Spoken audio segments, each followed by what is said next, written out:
And I said, Dad, I don't have anything. And he turned around and he said, So you started to smash it. First song charted, but only like in the sort of upper echelons of the top 100. And then what was the tipping point for you for chart success, and where was that, and which song was that? So in Australia, we did the first song and it went in at number 72. And Australian charts worked a bit different to the UK charts.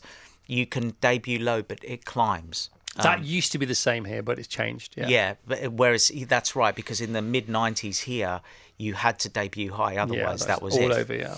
And I remember I was so ecstatic that I'd got in the top 100 in Australia. The record company were a bit like, oh, this isn't great.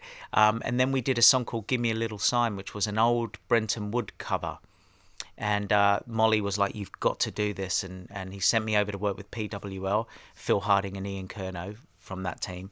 And and the song was huge in Australia. It was bigger than what Mysterious Girl ended up being here. Right. It was massive. And I think it ended up being the 6th biggest selling song of the decade in Australia. I mean, it was huge. And pop was not big there, so that was a big breakthrough. And did pop pay then? Because there's pop, pop and people getting paid properly has its cycles, and some people did really well around then. Yeah. I hope you were one of them, without telling us things you don't want to tell us. Was it, did your life change? Because sometimes this, most people know this by now. It looks like you are successful, period, but you're not. You're on TV shows, you're on the front of magazine covers, but you don't get paid for any of that stuff. Did you do okay?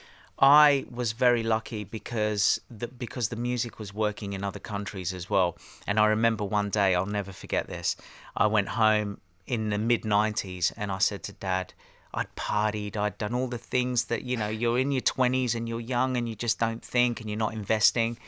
And I went home one day and I said, Dad, this must have been about 95, before things started happening in England.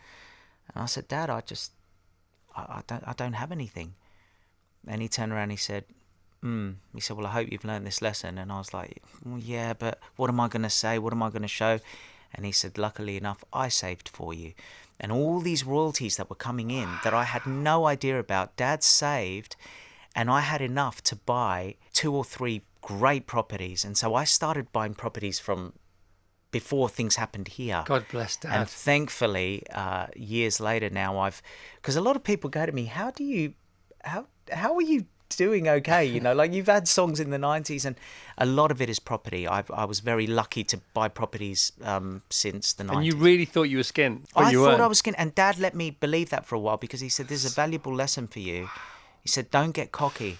And then silly me came to England. Thankfully, things took off again and I became cocky again. And I learnt the second time, after the second time of being cocky, I said, that's it. I'm never going to be like that again. Yeah.